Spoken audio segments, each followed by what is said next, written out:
But before I go, I'd like to leave you with this thought. I'm aware that words can mean different things in different places. For example, in Glasgow, the word entrepreneur means someone who'll kill your ex for 80 quid.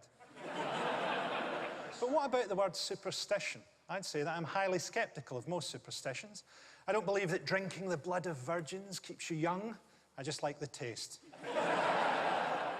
I suppose the only belief I have that could be classed as superstitious at a push is that you can predict the future by examining the spilled entrails of an animal. That's why a couple of months ago, naked as the day I was born, I adorned a goat with ribbons and bells, doused it with sacred oils, kissed it on the forehead and slaughtered it with a hand axe in my garage. As I knelt among the hot guts of the still twitching goat, I saw a problem. There was a small toy truck lodged in the upper intestine of the goat. The omen was clear. There would soon be a catastrophic collapse of Britain's trucking sector.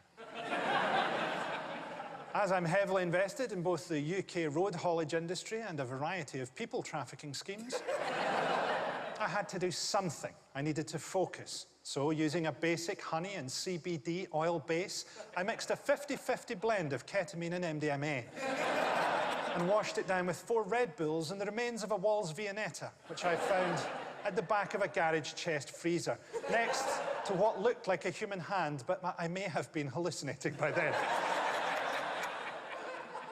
By the time I returned to something approaching rationality, it was too late. My phone was already sending me alerts about the lack of British truck drivers, focusing on how difficult it would be to quickly train the replacements, as simultaneously urinating in an empty Lucozade bottle while suffocating a hitchhiker with your other hand is a skill that can take years to learn. I had to do something, and quickly. I needed to focus. So using a basic honey and CBD oil base, I mixed a 30-60-10 blend of mescaline, peyote and PCP. Washed down with some water I found sitting in an old hose pipe and some strips of goat liver that I flash-fried on the garage floor using some lawnmower fuel.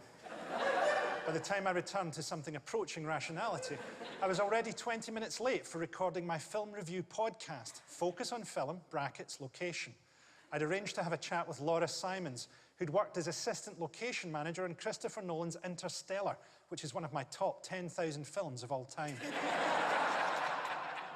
I needed to focus. So,